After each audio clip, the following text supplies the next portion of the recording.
What happens when the galaxy's most feared warriors discover that humanity's greatest weakness might actually be their most terrifying strength? In the grand halls of the Galactic Council, where species from across the stars gather to display their military might, one human soldier is about to shatter every assumption about his kind. They laughed at his battered armor, thinking him weak and broken. They had no idea they were staring at something far more dangerous than any weapon they'd ever encountered: the raw, unfiltered resilience of a species that refuses to stay down. This is the story of Marcus Chen, a battle-scarred human marine whose damaged equipment becomes the catalyst for revealing humanity's true nature to a galaxy that thought it understood what makes a warrior. Sometimes the most powerful statement isn't made with pristine gear or perfect formations, it's made when everything falls away, and only the warrior remains. The Grand Assembly Hall of Kepler Station stretched across 3 kilometers of polished obsidian flooring, its crystalline dome reaching toward the stars like a monument to galactic unity. Representatives from 47 different species filled the massive space, their various forms creating a tapestry of evolution's diversity. Towering Crothery warriors with their chitinous exoskeletons gleamed under the artificial sunlight, while the ethereal Veiltar floated in perfect formation, their translucent bodies shimmering with internal bioluminescence. The reptilian Sorok delegation stood in rigid military formation, their scales reflecting the light like living armor. At the center of this gathering stood the exhibition circle, a raised platform where each species would demonstrate their military capabilities to the assembled delegates. This was the Galactic Defense Summit, held every 50 standard years to showcase the latest developments in warfare technology and tactical innovation. It was theater as much as diplomacy, a chance for each civilization to remind the others of their strength. Marcus Chen stood with the human delegation near the back of the hall, and, even among his own kind, he looked out of place. While Ambassador Harrison and the other diplomatic staff wore crisp uniforms that spoke of Earth's growing influence in galactic affairs, Marcus wore the scarred and battered armor of a frontline marine. His gear had seen action on 17 different worlds, from the crystalline battlefields of Zirion Prime to the toxic swamps of Mordax 7. Every dent, every scratch, every patch of discolored metal told a story of survival against impossible odds. The armor itself was a marvel of human engineering, designed to adapt and protect in environments that would kill an unprotected human in seconds.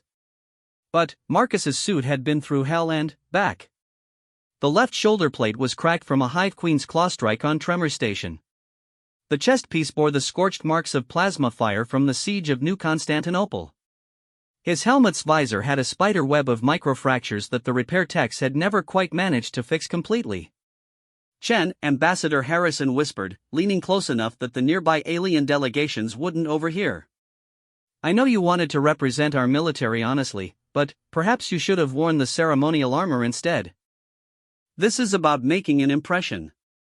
Marcus's response was barely audible through his helmet's external speakers. "This armor has kept me alive through more battles than the rest of our delegation has seen combined, sir. It may not be pretty, but it represents what humanity actually is in the field." The ambassador looked uncomfortable but didn't press the issue. He knew Marcus's reputation as well as anyone. The man had been recommended by General Morrison herself as the perfect representative of human military capability. His service record read like something out of a war epic: last man standing at the Battle of Rigel 7, sole survivor of the Phantom Company incident, the Marine who held the line at Firebase Echo for 6 days against overwhelming odds. The exhibition continued around them as species after species took their turn on the central platform. The Crothery demonstrated their new exoskeleton technology, warriors leaping impossible distances and crushing metal barriers with their bear claws. The crowd murmured appreciatively as the aliens showed off defensive capabilities that could withstand direct hits from antimatter weapons. Next came the Veiltar, whose demonstration was more subtle but no less impressive. Their warriors phased in and out of visibility, moving like ghosts through obstacle courses designed to test their infiltration capabilities. Their technology allowed them to shift their molecular structure, becoming nearly undetectable to most sensor arrays. The assembled delegates watched in fascination as an entire squad of Veiltar soldiers seemed to vanish into thin air. The Sorok presentation was all about raw firepower. Their warriors carried weapons that could level city blocks, and their demonstration involved obliterating a series of reinforced targets that had been set up specifically to show the destructive potential of their arsenal. The sound of their plasma cannons echoed through the hall, and several smaller species visibly flinched at the display of overwhelming force. Throughout it all, Marcus stood quietly, observing. He noticed how each species presented their strongest assets, their most advanced technology, their most impressive capabilities. Everything was about showing dominance, about proving superiority. It was a galaxy-wide game of intimidation, where the biggest stick got the most respect. When the turn came for smaller species, the pattern continued. The insectoid Vex showed off their hive-mind coordination, moving in perfect unison as if controlled by a single consciousness. The aquatic Nereid demonstrated their underwater combat capabilities in specially constructed water tanks, their warriors moving with fluid grace that seemed almost supernatural. Each presentation was met with polite applause, but Marcus could sense the underlying currents of the room. The major powers were sizing each other up, calculating threat levels and alliance possibilities. The smaller species were trying to prove they deserved a seat at the table, that they weren't just vassals to be protected by the stronger civilizations. As humanity's turn approached, Marcus felt the weight of expectation settling on his shoulders. Earth was still relatively new to the galactic community, having made first contact only 70 years ago. They'd proven themselves in several conflicts, but they were still seen as junior members of the interstellar hierarchy. This demonstration would help determine how the rest of the galaxy viewed human military capability for decades to come. Ambassador Harrison stepped forward to introduce the human presentation.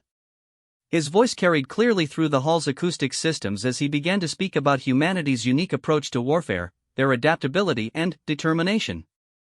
He talked about human innovation, about their ability to find solutions where others saw only problems. But, as he spoke, Marcus became aware of a different sound rippling through the crowd: quiet laughter. It started with a few snickers from the Crothery delegation, their chittering calls barely audible above the ambassador's words. Then, the Sorok began their own version of amusement, a low hissing that spread through their ranks like wildfire. The laughter grew as more species joined in, and Marcus realized what they were reacting to. While the ambassador spoke of human military prowess, they were looking at him, at his battered armor, his patched equipment, his obviously damaged gear. To them, he looked like a warrior who had been defeated, broken, barely held together. A Crothery officer near the front made a comment in their native language that sent waves of amusement through their delegation. Marcus didn't need a translator to understand the gist. They were making jokes about human durability and how it apparently involved falling apart. The Sorok delegation picked up the theme, with one of their commanders making an observation about how human armor seemed designed to break down rather than protect. The comment drew appreciative hisses from his companions and sparked similar remarks from other delegations. Even some of the smaller species, perhaps emboldened by seeing the major powers mocking humanity, began to whisper among themselves. Marcus caught fragments of conversation in various languages, but the tone was universally dismissive. They saw him as a symbol of human weakness, evidence that Earth's species was not ready to stand among the galaxy's true powers. Ambassador Harrison's face grew red as the laughter continued, and he tried to raise his voice above the growing din. But the damage was done. The mood in the hall had shifted from respectful attention to barely concealed amusement. The human delegation was becoming a joke, their military representatives serving as evidence of their inadequacy rather than their strength. Marcus felt the weight of his species' reputation settling on his shoulders. Every human in the hall was looking to him to somehow salvage the situation, to prove that humanity belonged among the galactic powers. But, as he looked around at the sea of amused faces, at the advanced technology and impressive physical capabilities of the other species, he understood something that the rest of them didn't. They were laughing at exactly the wrong thing. The ambassador finished his introduction with as much dignity as he could muster, but the damage was clearly done. The other delegations were already dismissing humanity as a minor power, barely worth considering in future military calculations. As Marcus stepped forward toward the exhibition circle, the laughter followed him, growing louder with each step he took. But, instead of the shame or anger that the aliens expected to see, there was something else in Marcus's posture, a quiet confidence that seemed completely at odds with his battered appearance. He walked with the measured gait of someone who had faced death countless times and emerged victorious. His damaged armor might tell a story of defeat to those who didn't understand, but, to someone who knew how to read the signs, it told a very different tale indeed. As he reached the center of the circle, the laughter reached its peak. 47 different species, representing thousands of years of military evolution and technological advancement, all united in their amusement at the human who looked like he'd barely survived his last battle. They had no idea what they were actually looking at. They couldn't comprehend that sometimes the most dangerous thing in the universe isn't the warrior who never gets hit, it's the one who gets hit, and gets back up, and keeps fighting anyway. They were about to learn that lesson in a way none of them would ever forget. Marcus stood in the center of the exhibition circle, surrounded by laughter, and slowly reached up toward his helmet's release mechanism. The sound of the crowd began to fade as delegates noticed his movement, curiosity replacing amusement as they wondered what the human was planning to do. He paused for just a moment, his hand hovering over the controls that would begin the process of removing his armor. In that instant, he thought about all the battles that had brought him to this point, all the impossible situations where humans had somehow found a way to survive and win. The galaxy was about to see something it had never witnessed before. The laughter died away completely as Marcus's fingers found the first release catch. The soft hiss of releasing pressure seals filled the sudden silence of the Grand Assembly Hall. Marcus's helmet came away first, revealing a face that told its own story of warfare. His dark hair was cropped short in military fashion, but it couldn't hide the thin scar that ran from his left temple down to his jaw, a souvenir from a hive drone's blade that had come within millimeters of ending his life. His eyes were steady, calm, but held a depth that spoke of things seen and endured that would break most beings. The alien delegations watched with growing curiosity as Marcus set his helmet aside with careful precision. What had started as mockery was transforming into something else, an uncomfortable awareness that perhaps they had misjudged what they were witnessing. The human's movements were too controlled, too deliberate for someone who was simply damaged goods. Marcus began working on his chest armor, and the distinctive sound of military-grade equipment being methodically disassembled echoed through the vast chamber. Each piece of his battle-scarred gear was removed with the practiced efficiency of someone who had performed this routine thousands of times under conditions ranging from sterile medical bays to hostile battlefields where speed meant survival. As the chest piece came away, gasps arose from several delegations. Beneath the battered armor, Marcus wore a standard-issue compression suit, but it was what the suit revealed about his physique that caught their attention. The human body, they realized, was not the soft, vulnerable form they had assumed. Marcus was built like a machine designed for warfare, lean muscle developed through years of combat, moving with a predator's controlled grace. But it was what came next that truly began to shift the room's atmosphere. As Marcus removed his arm guards, the compression suit's sleeves revealed something that made even the battle-hardened Crothery officers lean forward for a better look. His arms were a canvas of scars, each one telling a story of survival against impossible odds. The long, parallel marks along his left forearm were immediately recognizable to any species that had encountered the swarm, hive drone claws, the kind that injected paralytic venom directly into their victims' bloodstreams. Most beings who received such wounds died within minutes as their nervous systems shut down. The scars on Marcus's arm showed that he had not only survived multiple strikes but had continued fighting long enough for the wounds to heal. His right bicep bore the distinctive circular burn pattern of a Sorok plasma rifle set to maximum intensity. Such weapons were designed to punch through starship hulls, and a direct hit should have vaporized everything from his shoulder to his elbow. Instead, there was evidence that the beam had been partially deflected, leaving a scar pattern that indicated he had somehow turned what should have been a killing blow into a survivable wound. As Marcus continued removing his armor, more evidence of his experiences emerged. Across his back, visible through the transparent panels of his compression suit, were the crisscrossing scars of Veiltar neural whips, weapons that attacked the nervous system directly and were considered by most military analysts to be impossible to survive in any meaningful way.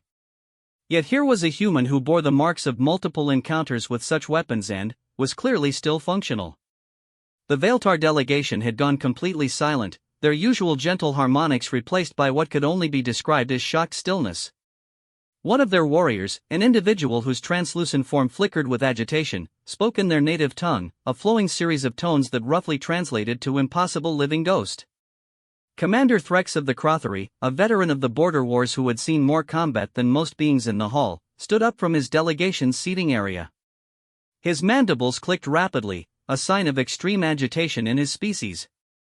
"Human," he called out, his voice carrying the chittering overtones that made his words sound like breaking glass. "Those markings. The parallel scarring on your arms. You claim to have survived hive drone poisoning? Marcus paused in his disarmament, looking directly at the Crothery commander. When he spoke, his voice carried clearly through the hall without any artificial amplification. 17 separate encounters with hive forces, Commander.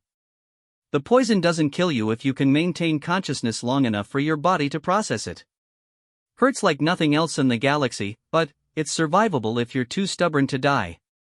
The simple matter-of-fact way he stated this sent ripples of unease through the assembled aliens. The Crothery had lost entire armies to the hive, their soldiers falling to the drone's poison despite their natural resistance to toxins. The idea that a human could not only survive such encounters but had done so 17 times was beyond their comprehension. General Zektar of the Sorok military stepped forward, his scales shifting to display the aggressive red patterns that indicated a direct challenge. The burn pattern on your arm, human. That is from one of our heavy plasma rifles. Such weapons do not leave survivors. Marcus's response was accompanied by a slight smile that somehow managed to be both friendly and deeply unsettling. Your weapons are impressive, General. That particular shot came during the siege of New Constantinople, when your forces were testing their new plasma artillery against our defensive positions. The beam clipped me while I was pulling wounded civilians out of the impact zone. Took 3 months to regrow the muscle tissue, but the medical teams did excellent work. The Sorok general's scales shifted through several color patterns as he processed this information. During the New Constantinople engagement, they had deployed their most advanced weaponry against human positions, expecting quick victory. Instead, the humans had held their ground for 6 months, evacuating over 2 million civilians while under constant bombardment. The Sorok had eventually withdrawn, claiming the planet wasn't worth the resources required to take it.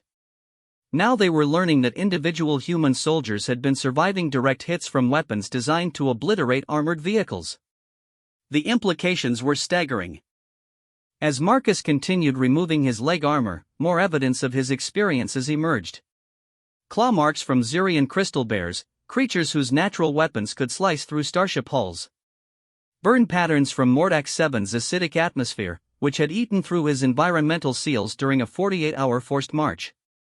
Puncture scars from Kytherian neural spikes, weapons that were supposed to scramble their target's brain functions permanently. Each new revelation sent waves of discomfort through the watching aliens. They were beginning to understand that what they had initially seen as evidence of weakness was actually something far more disturbing, proof of an almost supernatural ability to endure and overcome damage that should have been instantly fatal. Dr. Velana of the Nereid delegation, her aquatic form shimmering with bioluminescent distress patterns, spoke in the Universal Translator's range.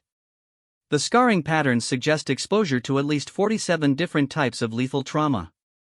This is medically impossible. No known species can survive such repeated catastrophic damage. Marcus had removed most of his armor by now, standing in just his compression suit and combat boots. Without the bulk of his equipment, his movements flowed with a fluid efficiency that spoke of perfect physical conditioning. But, more than that, there was something in his posture, in the way he held himself, that radiated a quiet confidence that made predatory species instinctively wary. Doctor, Marcus said, addressing the Nereid scientist directly, humans don't have the luxury of perfection.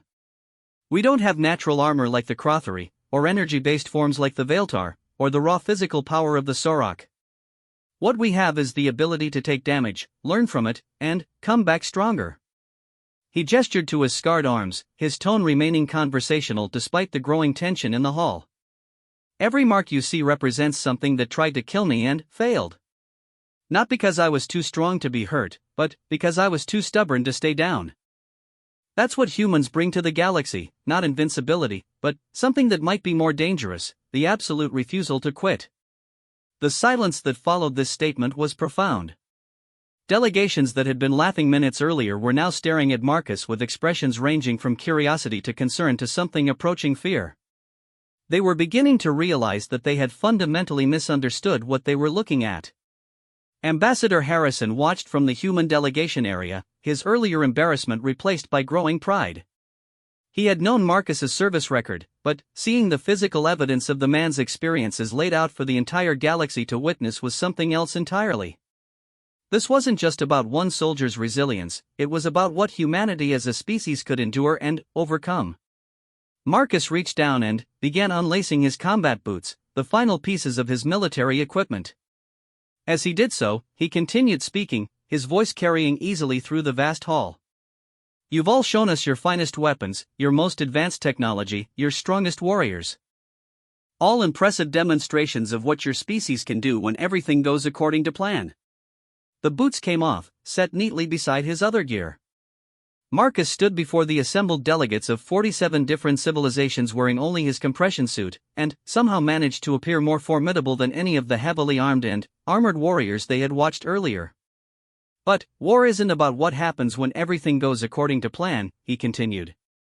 "It's about what happens when everything goes wrong, when your equipment fails, when you're outnumbered and outgunned, when everyone expects you to break. It's about what you do when there's no good option left, and the only choice is between fighting and dying." He paused, looking around the hall at the sea of alien faces, reading their expressions with the tactical awareness of someone who had spent years learning to identify threats and opportunities in hostile environments. "That's what you're really looking at when you see this armor, these scars, this evidence of damage and survival. You're not seeing weakness, you're seeing what happens when an immovable object meets every unstoppable force the galaxy can throw at it." Marcus reached for the final piece of his equipment, a small device attached to his compression suit's belt. It looked innocuous, barely larger than a standard communicator, but, as his fingers closed around it, several alien delegations tensed visibly. "This," he said, holding up the device, "is what we call a life sign monitor. Standard issue for all human military personnel. It tracks vital signs, stress levels, combat effectiveness, and damage assessment in real time." He activated the device, and a holographic display materialized above his palm, showing a complex array of data streams and medical information. The assembled aliens leaned forward, trying to interpret the scrolling information. "Right now, my heart rate is sitting at 68 beats per minute," Marcus said calmly. "Blood pressure normal, stress hormones baseline, neural activity patterns consistent with someone enjoying a casual conversation. According to this readout, I am completely relaxed and experiencing no combat stress whatsoever." The implications of this statement rippled through the hall like a shockwave. Here was a human who had just systematically revealed evidence of surviving dozens of encounters that should have been fatal, and his body was treating the entire situation as a routine social interaction. "The interesting thing about human physiology," Marcus continued, "is that we don't just survive trauma, we adapt to it. Every time something tries to kill us and fails, we get a little bit harder to kill the next time. Our bodies learn, our minds adjust, our tolerance for pain and damage increases." He gestured to his scarred arms again, but this time the delegates saw them differently. Not as evidence of weakness, but as proof of an almost incomprehensible durability. "What you're looking at isn't a damaged human, ladies and gentlemen. You're looking at a human who has been systematically upgraded by every attempt the galaxy has made to destroy him." The silence that followed was deafening. Marcus had just fundamentally changed how every species in the hall thought about humanity's place in the galactic hierarchy. But he wasn't done yet. The demonstration was just beginning, and the most shocking revelation was still to come. Marcus moved to the center of the exhibition circle, his bare feet silent against the obsidian floor. The holographic life sign monitor still hovered above his palm, its steady readouts a constant reminder to the watching delegates that they were observing someone who remained completely calm in circumstances that would stress most beings to their breaking point. "Computer," Marcus called out to the hall's artificial intelligence system, his voice carrying clearly through the chamber. "Please activate the standard combat assessment protocols for species evaluation." A synthetic voice responded immediately, its tone neutral and professional. "Combat assessment protocols activated. Please specify evaluation parameters. Run a standard survival simulation. Environmental hazards, hostile entities, equipment failure scenarios. Set difficulty to match the average challenges faced by galactic military units during the border wars." The AI paused for a moment, processing the request. "Warning, the specified parameters exceed recommended safety margins for most known species. Do you wish to continue?" "Affirmative. Begin simulation." The exhibition circle transformed around Marcus as hardlight projectors created a battlefield environment that drew gasps from several delegations. The polished obsidian floor became a war-torn landscape of twisted metal and shattered rock, with the acrid smell of burned atmosphere filling the immediate area. Emergency lighting cast harsh shadows across debris fields that looked all too real to beings who had experienced actual combat. Environmental hazards online, the AI announced. Atmospheric composition now matches Rigel 7 during the final offensive. Oxygen content, 12%. Ambient radiation, 4 times standard galactic limits. Temperature, minus 47 degrees Celsius. Marcus's life sign monitor immediately began showing the effects of the hostile environment. His breathing deepened as his body adjusted to the thin atmosphere, but his heart rate remained steady. Frost began forming on his compression suit as the temperature dropped, but he showed no signs of distress. The Crothery delegation chittered nervously among themselves. They had fought on Rigel 7 and knew that most species required full environmental suits to survive more than minutes in such conditions. Even their naturally hardy physiology struggled with the combination of thin air, radiation, and extreme cold. Hostile entities deploying, the AI continued. 3 hardlight constructs materialized around the battlefield simulation, perfect recreations of the most dangerous combat drones from the border wars. Each one was roughly humanoid in shape but moved with mechanical precision, their weapon systems already powering up with ominous whining sounds. Marcus studied the approaching threats with the calm assessment of someone evaluating a routine training exercise. No weapons materialized in his hands, no equipment appeared to level the playing field. He was facing 3 military-grade combat drones with nothing but his physical capabilities and his experience. Simulation parameters adjusted for maximum realism, the AI announced. Hostile entities are programmed with full tactical awareness and lethal force authorization. Medical emergency teams standing by. The first drone opened fire, its plasma rifle sending coherent energy bolts across the battlefield simulation. Marcus was already moving, flowing between cover positions with a fluid grace that seemed almost supernatural. The energy bolts struck exactly where he had been standing milliseconds before, leaving glowing craters in the simulated debris. What followed was a masterclass in human combat doctrine that left the watching aliens stunned. Marcus didn't try to match the drone's firepower or overwhelm them with superior technology. Instead, he used their own capabilities against them, turning the battlefield itself into a weapon. He grabbed a piece of twisted metal from the debris field and hurled it at the nearest drone, not to damage it but to force it to adjust its firing solution. In that split second of recalibration, Marcus closed the distance, moving with explosive speed that caught even the drone's advanced targeting systems off guard. The grapple that followed was brutal and efficient. Marcus used his knowledge of the drone's construction to find its weak points, applying leverage and force in ways that the machine's programming hadn't anticipated. Within 30 seconds, the first hostile entity was reduced to sparking wreckage. The watching Sorok officers hissed in appreciation despite themselves. They had faced similar drones during their own conflicts and knew how dangerous they were. The idea that any organic being could defeat one in hand-to-hand combat was beyond their understanding. Marcus rolled away from the destroyed drone as the second unit opened fire, the movement so smooth it seemed choreographed. But the life sign monitor told a different story. His heart rate had increased to 90 beats per minute, well within normal human parameters for moderate physical activity. He wasn't even breathing hard. The second drone was more cautious, having learned from its companion's destruction. It maintained distance, firing precisely aimed shots while its tactical algorithms searched for patterns in Marcus's movement. But the human seemed to anticipate every attack, flowing through the battlefield like liquid death. Dr. Velana of the Nereid delegation was frantically taking notes, her bioluminescent patterns flickering with excitement and disbelief. The neural coordination required for such precision movement is theoretically impossible, she whispered to her aide. His brain should be overloading from the processing requirements alone. Marcus heard the comment through the hall's acoustic systems and somehow managed to smile while dodging another plasma bolt. "Doctor," he called out, not breaking his rhythm as he maneuvered for position against the second drone, "humans don't process combat situations the same way other species do. We don't calculate optimal solutions, we improvise, adapt, and overcome. To demonstrate his point, Marcus did something that made several delegations recoil in shock. Instead of continuing to dodge the drone's fire, he deliberately moved into its line of sight and allowed a plasma bolt to graze his left shoulder.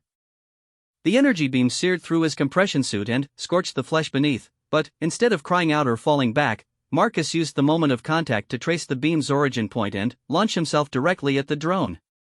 His life sign monitor showed a brief spike in stress hormones and pain receptors, but within seconds the readings normalized even as the wound continued to smoke. The second drone joined its companion in the scrap pile. The third and final drone had observed the destruction of its allies and adapted its tactics accordingly. It deployed a different strategy, activating a sonic disruption field that should have incapacitated any organic nervous system within a 50-meter radius. The high-frequency pulses were designed to cause immediate disorientation, nausea, and loss of motor control. Marcus stumbled slightly as the sonic assault hit him, his life sign monitor showing clear signs of neurological interference. But, instead of collapsing as any other species would have done, he steadied himself and began moving toward the drone with grim determination. Each step was obviously difficult, his coordination compromised by the sonic attack, but he kept coming. Impossible, breathed General Zektar.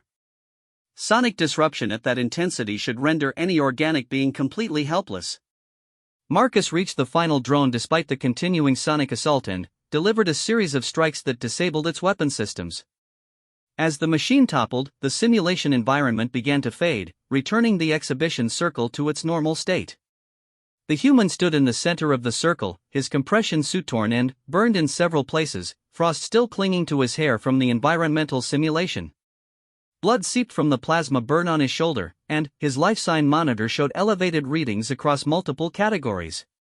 But he was standing, alert, and apparently ready for whatever came next. Simulation complete, the AI announced. Time elapsed, 4 minutes, 37 seconds. All hostile entities neutralized. Participant survival rating, optimal. Marcus looked around the hall at the sea of shocked alien faces, his expression calm despite the evidence of damage he had sustained during the demonstration. That was a routine border war engagement scenario, he said matter-of-factly. Standard difficulty level for human military operations. The silence that followed was profound. Every delegation in the hall was trying to process what they had just witnessed. A single human, without weapons or equipment, had destroyed 3 military-grade combat drones while operating in an environment that should have killed him within minutes. Commander Threx of the Crothery was the first to find his voice. Your physiology, it appears to ignore damage that should be debilitating. How is this possible? Marcus gestured to his smoking shoulder wound, which had already stopped bleeding despite the severity of the burn. Evolution, Commander. Humans evolved on a planet that was actively trying to kill them at every opportunity. Predators, diseases, environmental hazards, natural disasters, Earth threw everything it could at our species for millions of years. He paused, allowing the implications to sink in. The ones who survived weren't the strongest or the fastest or the smartest. They were the ones who could take damage and keep functioning, who could adapt to threats they'd never encountered before, who refused to give up even when logic said they should. Dr. Valana spoke up, her voice carrying clearly through the translator systems. But, the pain tolerance alone, the neural pathways required to function with such injuries. Pain is information, Doctor, Marcus replied. It tells you that something is wrong, but it doesn't tell you to stop fighting. Humans learn to treat pain as just another piece of tactical data to be processed and filed away. It hurts, we acknowledge that it hurts, and then we keep doing whatever needs to be done. The demonstration had fundamentally altered the atmosphere in the hall. The laughter and mockery from earlier seemed like ancient history now, replaced by a tense awareness that humanity might be far more dangerous than anyone had realized. But Marcus wasn't finished. As the delegates watched, he walked to where his discarded armor lay in neat piles around the exhibition circle. Instead of putting it back on immediately, he knelt beside the helmet and activated its communication systems. Computer, please establish a connection to the human military database. Authorization, Chen, Marcus, Colonel, serial number 77 Alpha 994. A new holographic display materialized above the helmet, showing what appeared to be a personnel file. As the data scrolled past, the alien delegates began to understand that what they had just witnessed was not an exceptional display of human capability, it was typical. The file showed Marcus's service record, but, more importantly, it showed comparative statistics for human military personnel. Survival rates, injury recovery times, combat effectiveness ratings, psychological resilience scores, all the metrics that other species use to evaluate their own warriors. The numbers were staggering. Humans routinely survived encounters that had casualty rates approaching 100% for other species. Their recovery times from severe injuries were measured in weeks rather than months or years. Most shocking of all, their combat effectiveness actually seemed to increase after surviving traumatic encounters. These statistics, General Zektar said slowly, his scales shifting through patterns of confusion and concern. They suggest that humans become more dangerous the more damage they sustain. Marcus nodded, finally, beginning to put his armor back on. That's exactly what they suggest, General. Every human military unit is essentially composed of individuals who have survived things that should have killed them. We don't just endure trauma, we learn from it, adapt to it, and use it to become more effective. As he sealed his chest plate back into place, the demon's end, scraped seeming less like evidence of weakness and more like battle honors, Marcus delivered the final piece of information that would reshape galactic politics for generations to come. What you need to understand is that this demonstration represents just one human soldier with standard training and equipment. Earth currently maintains active military forces numbering in the hundreds of millions, and every single one of them has been through survival protocols that would be considered torture by most galactic standards. The implications hit the assembled delegates like a physical blow. They weren't just looking at one unusually resilient individual, they were seeing a representative sample of an entire species that had evolved to be virtually unkillable. The hall erupted in urgent conversations as delegations tried to process this new understanding of humanity's place in the galactic hierarchy. But Marcus's demonstration was far from over, and the most shocking revelation was yet to come. As the urgent conversations continued to ripple through the assembly, Marcus finished sealing his armor back into place. The battered equipment looked different now to the watching aliens, not like the gear of a defeated warrior, but like the tools of someone who had survived encounters that would have destroyed anyone else. Each dent and scratch represented a victory against impossible odds. "Computer," Marcus said, his voice carrying easily through the hall's acoustic systems, "please display current human military deployment statistics for the assembled delegates." A massive holographic projection materialized above the exhibition circle, showing a three-dimensional map of the galaxy with thousands of glowing points scattered across known space. Each point pulsed with soft blue light, and, as the assembled delegates studied the display, they began to realize what they were seeing. Each marker represents an active human military installation, Marcus explained, his tone remaining conversational despite the magnitude of what he was revealing. Bases, outposts, research facilities, defensive positions, and mobile fleet elements. All connected through our integrated command and communication network. The silence in the hall was deafening. The sheer number of markers on the display was staggering, far more than any single species had realized. Humans had been systematically establishing a presence throughout the galaxy while other civilizations assumed they were still a minor power struggling to find their place among the established hierarchies. Commander Threx's mandibles clicked rapidly as he studied the display.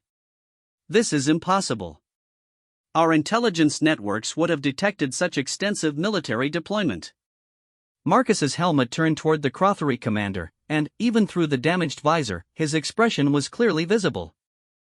It wasn't threatening or aggressive, it was the patient look of someone explaining something to a child. "Commander, your intelligence networks detected exactly what we wanted them to detect. Humans have been operating in your space for 70 years, but we've learned something important about galactic politics during that time. Everyone expects us to be weak, vulnerable, and dependent on others for protection." He gestured to the holographic display, where new information was beginning to appear. Trade routes, supply lines, communication relays, all marked with human designations and all far more extensive than anyone had suspected. "So we let you believe exactly that," Marcus continued. "We presented ourselves as a junior species seeking guidance and protection from our more advanced neighbors. We signed treaties that positioned us as clients rather than equals. We accepted roles as peacekeepers and mediators rather than claiming territory or demanding resources. Dr. Velana's bioluminescent patterns were flickering with what could only be described as panic. You're describing a deliberate deception spanning multiple decades. The resources required for such coordination are well within human capabilities, Dr. Marcus replied. One thing you learn quickly as a species when your home planet keeps trying to kill you is the value of long-term planning and resource management. We've been preparing for this moment since first contact. The display zoomed in on several sectors, showing detailed tactical information that made the alien military officers lean forward despite themselves. Human positions weren't just numerous, they were strategically placed to control key shipping lanes, resource extraction points, and communication hubs throughout the galaxy. You see, Marcus said, his voice taking on the tone of someone delivering a lecture. While everyone else was focused on displaying their strength and competing for dominance, humans were quietly building something different. Not an empire based on conquest, but a network based on mutual dependence. The implications began to sink in as delegates realized that human peacekeeping forces weren't just token gestures of goodwill, they were strategically positioned military assets that could influence events across vast swaths of galactic space. General Zektar's scales had shifted to deep crimson, a sign of extreme agitation in his species. The Mordax 7 incident. We assumed you were simply providing humanitarian aid to the refugees. Marcus nodded. We were providing humanitarian aid, General. But, we were also establishing a permanent military presence in a star system that controls 3 major shipping routes. The 2 objectives weren't mutually exclusive. The display shifted again, showing a timeline of humanitarian and peacekeeping missions over the past several decades. Each incident that had been seen as evidence of human weakness or naivety was revealed to have been a carefully planned strategic deployment. The Veiltar border crisis, Marcus continued, highlighting another section of the timeline. Everyone praised humanity for our willingness to mediate between your species and the Crothery. What they didn't realize is that our mediation teams came with full military support elements that remained in the region after the crisis was resolved. The Veiltar delegation's harmonics had taken on a distinctly distressed quality. Their species prided itself on superior strategic thinking and long-term planning, but they were beginning to realize they had been completely outmaneuvered by beings they had considered intellectually inferior. The beauty of the strategy, Marcus said, and there was something approaching admiration in his voice for whoever had conceived such an elaborate plan, is that every species in the galaxy helped us implement it. You invited us in, asked us to establish presences in your territory, provided us with intelligence about your capabilities and weaknesses. Ambassador Harrison watched from the human delegation area, his expression carefully neutral. He had known about the broader strategic picture, but seeing it laid out so comprehensively was impressive even to someone who understood humanity's true position in galactic affairs. The holographic display zoomed out again, showing the full scope of human deployment across known space. But now new information was appearing, supply lines, communication networks, and resource flows that painted a picture of stunning strategic depth. Our trade agreements and cultural exchange programs created legitimate cover for massive logistical networks, Marcus explained. Every human civilian working in your territories, every diplomatic mission, every joint research project, all of it contributing to our overall strategic picture. Commander Threx was studying the tactical information with growing alarm. The coordination required for such an operation, your command structure would need to be far more sophisticated than we believed possible. It is, Commander, Marcus replied. But that's what happens when you start with the assumption that everyone else is going to underestimate you. It forces you to become better than anyone expects. The display began showing personnel statistics that drove home the true scope of human presence throughout the galaxy. What other species had assumed were small diplomatic and trade delegations were revealed to be components of a vast intelligence and military apparatus.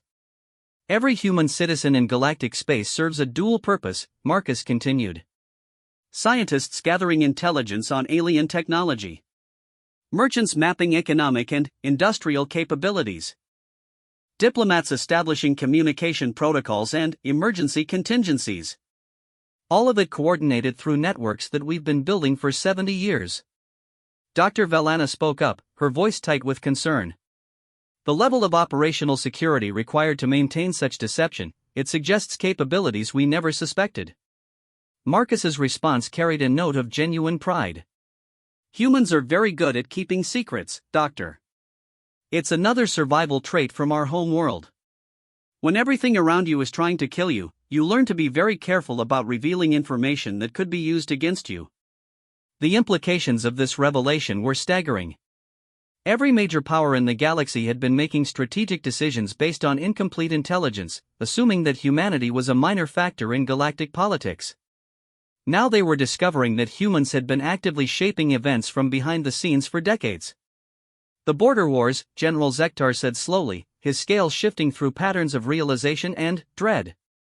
Human forces arrived with remarkable speed to provide support to all sides.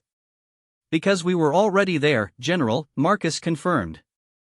Our response time to galactic crises isn't due to superior technology or strategic mobility. It's because we've maintained ready forces within rapid deployment range of every major population center in known space. The display showed deployment times and response capabilities that painted a picture of military readiness that exceeded anything the major powers had achieved. While other species competed with each other and focused on their immediate neighbors, humans had been quietly building a galaxy-spanning military infrastructure. But, perhaps most importantly, Marcus said, and his tone suggested that the real revelation was still to come, every engagement, every crisis, every conflict that humans have participated in has provided us with detailed intelligence on the capabilities, tactics, and limitations of every other species in this hall. The temperature in the assembly seemed to drop several degrees as the implications of this statement sank in. The humans hadn't just been building military assets, they had been systematically studying and cataloging the weaknesses of every potential opponent. We know how your weapons work, how your tactics evolve, how your command structures operate under pressure, Marcus continued relentlessly. We've fought alongside you and against you. We've seen you at your strongest and your weakest. We know exactly how dangerous you are and exactly how to defeat you. The silence that followed was profound. Every delegation in the hall was suddenly aware that they were facing not just a deceptively powerful species, but one that had been systematically preparing for potential conflict with all of them for decades. Marcus walked slowly around the exhibition circle, his footsteps echoing in the vast chamber. The question you're all asking yourselves now is, what do the humans want? Are we preparing for conquest? Are we building towards some kind of galactic coup? Are we planning to subjugate everyone who underestimated us? He stopped and looked around the hall, making eye contact with delegates from every major civilization. The answer is simpler than you might think. We want exactly what we've always said we wanted: peace, stability, and mutual prosperity. But we've learned that the only way to ensure those things in a galaxy full of predatory species is to make certain that attacking humanity is never seen as a viable option. The holographic display shifted one final time, showing not military assets or strategic positions, but something even more disturbing: economic data, population statistics, and resource dependencies that revealed just how thoroughly integrated human operations had become with the rest of galactic civilization. You can't remove us from the equation anymore, Marcus said quietly. We're too deeply embedded in your economies, your supply chains, your communication networks. A war with humanity wouldn't just mean facing our military capabilities, it would mean watching your own civilizations collapse as critical infrastructure and resources disappeared overnight. The delegates stared at the economic projections, realizing that humanity had achieved something that pure military conquest never could: they had made themselves indispensable to the continued functioning of galactic civilization. But Marcus still wasn't finished. As the watching aliens struggled to process the magnitude of what they had learned, he prepared to reveal the final and most shocking aspect of humanity's true nature. The demonstration was about to reach its climax, and the galaxy would never be the same. Marcus stood in the center of the exhibition circle, surrounded by the weight of revelations that had fundamentally altered the balance of galactic power. The holographic display showing human military and economic presence continued to pulse above him, each data point a reminder of how thoroughly the aliens had misjudged humanity's capabilities. But, as he looked around at the shocked faces of 47 different civilizations, his expression wasn't one of triumph or domination, it was something far more complex. You're all wondering what happens next, Marcus said, his voice carrying easily through the vast chamber despite the absence of artificial amplification. You're calculating response times, assessing threat levels, trying to determine whether humanity represents an existential danger to your civilizations. The life sign monitor still active on his belt showed readings that remained absolutely steady despite the magnitude of what he was discussing. To the watching aliens, this calm was perhaps more unsettling than any display of aggression would have been. But, you're asking the wrong question, Marcus continued. The question isn't whether humans are dangerous to you. The question is whether you're dangerous to yourselves. Commander Threx's mandibles clicked in confusion. Explain your meaning, human. Marcus gestured to the assembled delegates, his scarred hands encompassing the entire hall. Look around you. 47 different species, all of them evolved to compete, to dominate, to survive by eliminating threats. Every one of you sees the galaxy as a zero-sum game where another species' success means your own failure. He activated a new display that showed historical data spanning the last 1,000 years of galactic civilization. Conflicts, wars, territorial disputes, resource competition, an endless cycle of violence and mistrust that had defined interstellar relations since the first species achieved faster-than-light travel. The border wars weren't an aberration, Marcus said, highlighting specific conflicts on the timeline. They were inevitable. The Crothery-Veltar crisis wasn't a misunderstanding, it was the natural result of two expansionist species sharing a border. The Sorok expansion wasn't aggression, it was evolutionary programming driving them to secure resources for their growing population. Dr. Velana's bioluminescent patterns flickered with realization. You're suggesting that our species are inherently incompatible with long-term peace. I'm not suggesting it, Doctor. I'm stating it as an observed fact, Marcus replied. Every species in this hall evolved as apex predators on their homeworlds. Your success came from being better killers than everything else in your environment. You've carried that programming with you to the stars. The holographic display shifted to show population projections, resource depletion rates, and territorial expansion patterns. The data painted a picture of inevitable collision between growing civilizations competing for finite resources. Within 200 years, if current trends continue, the galaxy will face the largest interspecies war in recorded history, Marcus said matter-of-factly. Multiple alliance blocks, weapons of mass destruction, the potential extinction of entire civilizations. All because every species here is hardwired to see survival as a competition that only one side can win. General Zektar's scales had shifted to patterns indicating deep thought. And humans are somehow different? Marcus's response was accompanied by what might have been a smile behind his damaged visor. Humans are absolutely not different, General. We're apex predators just like you, evolved to compete and survive through violence. But, we learned something on Earth that apparently no other species has discovered: predators can cooperate when they face a threat that's bigger than any individual competition between them. The display changed again, showing images from Earth's history. Not the sanitized version that humanity typically shared with alien species, but the brutal reality of a planet where survival meant constant warfare against an environment that seemed designed to kill everything living on it. Our homeworld didn't just throw predators at us, Marcus explained. It threw ice ages, volcanic eruptions, asteroid impacts, plague, famine, and natural disasters that could wipe out entire populations overnight. Humans learned to cooperate not because we were naturally peaceful, but because the alternative was extinction. The watching delegates studied the images with growing understanding. Earth's environmental challenges made most other homeworlds look like garden paradises. The idea that any species could evolve intelligence under such conditions seemed almost impossible. We discovered something that your species apparently haven't, Marcus continued. Individual competition between predators is useful for improving the breed, but species-level cooperation is essential for surviving existential threats. Humans figured out how to do both at the same time. He gestured to the human delegation, where Ambassador Harrison stood watching with evident pride. We compete with each other constantly, economically, politically, culturally. Human nations and corporations and ideological groups are in perpetual conflict over resources, territory, and influence. But, when something threatens humanity as a whole, all of that internal competition becomes irrelevant. The implications of this statement rippled through the hall as alien strategists began to understand what they were really facing. Not just a powerful military force, but a species that could unite instantly and completely when confronted by external threats. The network you've discovered today, Marcus said, indicating the holographic displays, wasn't built by a unified human government. It was built by hundreds of different human organizations, many of them in direct competition with each other in every other context. But they all contributed to the same strategic objective because they all understood that human survival in a hostile galaxy required long-term cooperation. Dr. Velana spoke up, her voice tight with concern. You're describing a level of species coordination that should be impossible given your internal diversity. It should be, Marcus agreed. But humans have had a lot of practice dealing with impossible situations. When your planet spends millions of years trying to kill you, you either learn to transcend your limitations or you go extinct.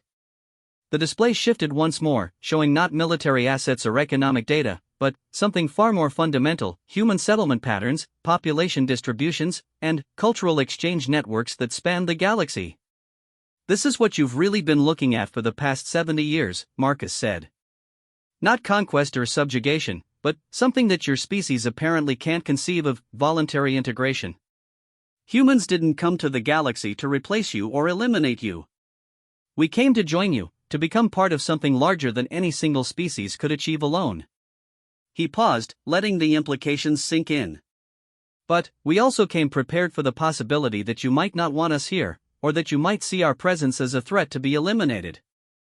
So we built the capability to defend ourselves while hoping we'd never need to use it. The silence in the hall was profound as delegates grappled with this revelation. Everything they thought they knew about human motivations and capabilities had been wrong. Humanity wasn't seeking dominance, they were seeking partnership, but they had prepared for war. The scarred armor, the evidence of survival against impossible odds, the demonstration of our capabilities, Marcus said, gesturing to himself, all of it is real. Humans are exactly as dangerous as we've shown you today. But it's also incomplete information. A new holographic display materialized, showing human civilian populations, research facilities, cultural centers, and peaceful installations throughout the galaxy. The sheer scale was staggering. For every military asset they had revealed, there were dozens of civilian facilities focused on science, art, education, and peaceful cooperation. For every human soldier like me, there are 100 human scientists, doctors, teachers, artists, and engineers working to build something better than the cycle of competition and conflict that has defined galactic civilization, Marcus continued. The military capability you've seen today exists to protect that larger project. Commander Threx leaned forward, his entire posture indicating intense focus. What larger project? Marcus's answer carried the weight of a species-wide commitment that spanned multiple generations. The creation of a galactic civilization that can survive its own success. A framework where 47 different predator species can coexist and prosper without destroying each other. A system that can handle the inevitable conflicts and resource pressures without resorting to species-level extinction. The watching delegates began to understand that they weren't just seeing a military demonstration or even a political revelation. They were being offered something that none of them had ever imagined, a way out of the evolutionary trap that had locked all of them into perpetual competition. Humans can't force this cooperation, Marcus said. We're not powerful enough to conquer the galaxy, and even if we were, conquest wouldn't create the kind of stable civilization we're trying to build. But we can make the alternative to cooperation so dangerous that rational species choose to work together instead of fighting each other. The life sign monitor on his belt continued to show steady, calm readings even as he discussed concepts that would reshape the fundamental nature of galactic politics. To the aliens, this emotional stability while dealing with such massive implications was perhaps the most human characteristic he had displayed. This is why we spent 70 years building a network instead of an empire, Marcus continued. Why we've made ourselves indispensable instead of dominant. Why we've prepared for war while working for peace. Because humans understand something that apparently needs to be taught to the rest of the galaxy: survival isn't about being the strongest predator. It's about building a world where predators don't need to destroy each other to thrive. As he spoke, the holographic display shifted one final time, showing not just human capabilities or alien civilizations, but something unprecedented: projection models for a truly cooperative galactic society. Population statistics, resource allocation plans, technological development timelines, and cultural exchange programs that could support hundreds of billions of beings across thousands of worlds. This is what humans have been working toward, Marcus said, his voice carrying the quiet conviction of someone speaking about their species' deepest beliefs. Not the domination of other species, but the creation of a galactic civilization that can survive indefinitely without destroying itself. A framework where every species can pursue their own development and success without threatening the survival of others. The silence that followed was different from the shocked quiet that had greeted his earlier revelations. This wasn't the silence of fear or amazement, it was the silence of beings trying to comprehend a possibility they had never considered. Marcus began walking slowly around the exhibition circle, his damaged armor catching the light as he moved. The choice before you now isn't whether to accept human dominance or fight for your independence. The choice is whether to continue the current trajectory toward galactic-scale warfare and potential species extinction, or to join us in building something better. He stopped and faced the assembled delegates directly. Humans will survive either way. We've proven that we can endure anything the galaxy throws at us, adapt to any threat, overcome any obstacle. But we'd prefer to survive as part of something larger and more meaningful than just another predator species that happened to be harder to kill than the others. Ambassador Harrison stepped forward from the human delegation, his voice carrying formal authority. The human government hereby extends an open invitation to all civilizations represented here to participate in the Galactic Cooperation Initiative. Full partnership, shared resources, mutual defense, and coordinated development towards sustainable interspecies civilization. The offer hung in the air like a challenge and an opportunity combined. Every delegate in the hall understood that they were witnessing a historical moment that would define the future of galactic civilization. The laughter that had filled the hall at the beginning of the demonstration seemed like something from another age. Marcus walked back to where his life sign monitor continued to display steady readings, and, for the first time since beginning his demonstration, he allowed something that might have been satisfaction to show in his posture. "The armor is scarred because we've survived everything you could throw at us," he said quietly. "But we put it back on because we're still fighting, not against you, but for all of us. The question now is whether you're ready to join that fight." As the implications of humanity's offer began to sink in, the assembled delegates realized that they had witnessed something far more significant than a military demonstration. They had seen the emergence of a new paradigm for galactic civilization, one that offered hope for a future beyond endless competition and conflict. The hall erupted in urgent discussions as 47 civilizations tried to process what they had learned and decide how to respond to humanity's unprecedented proposal. The age of simple predator versus predator politics was ending, and something entirely new was about to begin. Marcus Chen, the human with the scarred armor, stood quietly in the center of it all, his life sign steady, ready for whatever came next.